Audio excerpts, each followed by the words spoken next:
Cost of living continues to increase. Cooking on a budget is something that many families in the southwest are really trying to do.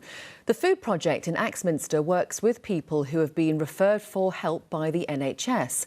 It can be anything from helping people with diabetes adapt to a new diet to helping families on low incomes prepare nutritious meals. Emma Minsky has been along to one of their cooking courses for children. A chance to get hands-on in the kitchen this half-term. On the menu, lentil bolognese. Today, Project Food are teaching children how to cook healthily on a budget to improve their health and well-being. Don't drop it. Substituting the meat for lentils helps keep the dish healthy and lowers the price. The cost of those basic ingredients, fruit and veg, which everyone really should be entitled to, that's going up astronomically. So for some people, affording to feed their children, feed their families, fresh fruit, fresh vegetables is a real struggle. And do you want to pour some in this pan for me? That's good, thank you. That'll do. Chefs from the nearby river Cottage are volunteering for the charity, helping them devise menus and teach the children to cook. Everybody needs to know how to cook, and we have huge health problems with obesity and various other conditions. And if we can get kids young, eating lots of veg, lots of fruit, especially some raw stuff as well, then they'll have a much better chance through later in life. The sense of achievement is obvious. Some even went back for seconds. I enjoy making food because it can taste really good and also it brings new inspiration. I like cooking, and eventually in the future I'll be able to learn the recipes and then do it again. Project Food provides culinary support for all sorts of groups, from the elderly living alone to pregnant women and vulnerable teenagers. Over the last 12 months, they've given out almost 800 veg boxes and just over 1,000 meals. Another arm of our services is doing free recipe boxes, free fruit and veg boxes, and we have volunteers here, fantastic volunteers who make frozen ready meals for us to send out to people who are really in need as well. So yeah, absolutely, at the moment we're seeing a need for our services more than ever. Project Food hope that by arming them with the skills to cook a good dinner will help these young chefs have a positive relationship with food and protect their health into adulthood too. Emma Minsky, BBC Spotlight, Axminster. Well, Ria Horlock is from NHS Property Services. Ria, great to talk to you this evening. Just tell us how NHS Property Services fits into this really amazing project. Yeah, definitely. So, as you say, absolutely fantastic project.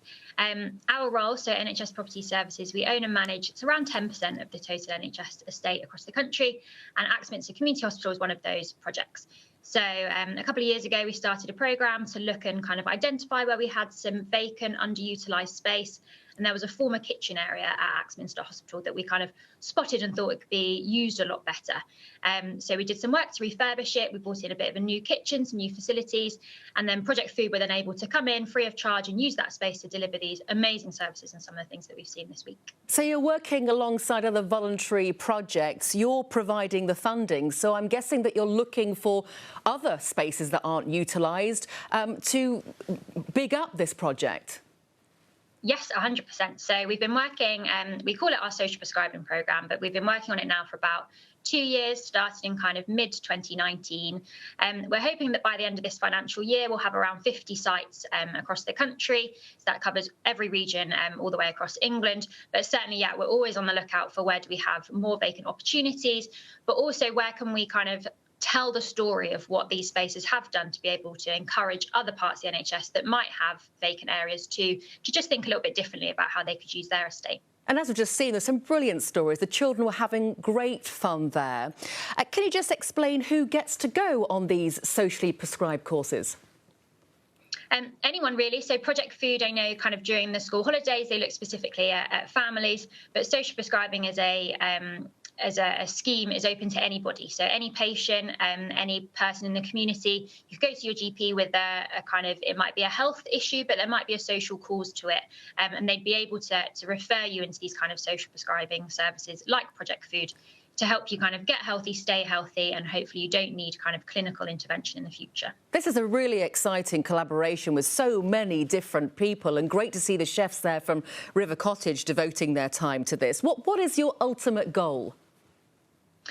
Well, the ultimate goal is really just to help expand these kind of services. As I said, I think if we could help to show the value that they're having and help to show the impact that these kind of things can have to people, it can help the rest of the NHS to, just do things slightly differently and bring in these community services. And as I say, be less focused about just treating people, but also looking at how we can keep people healthier for longer, how we can make people happier and make sure that they don't have to get into the NHS system to receive certain kind of treatment lines. Well, I look forward to talking to you again about other projects that you're going to be expanding into. But for now, Ria Horlock, thank you very much. Thank you.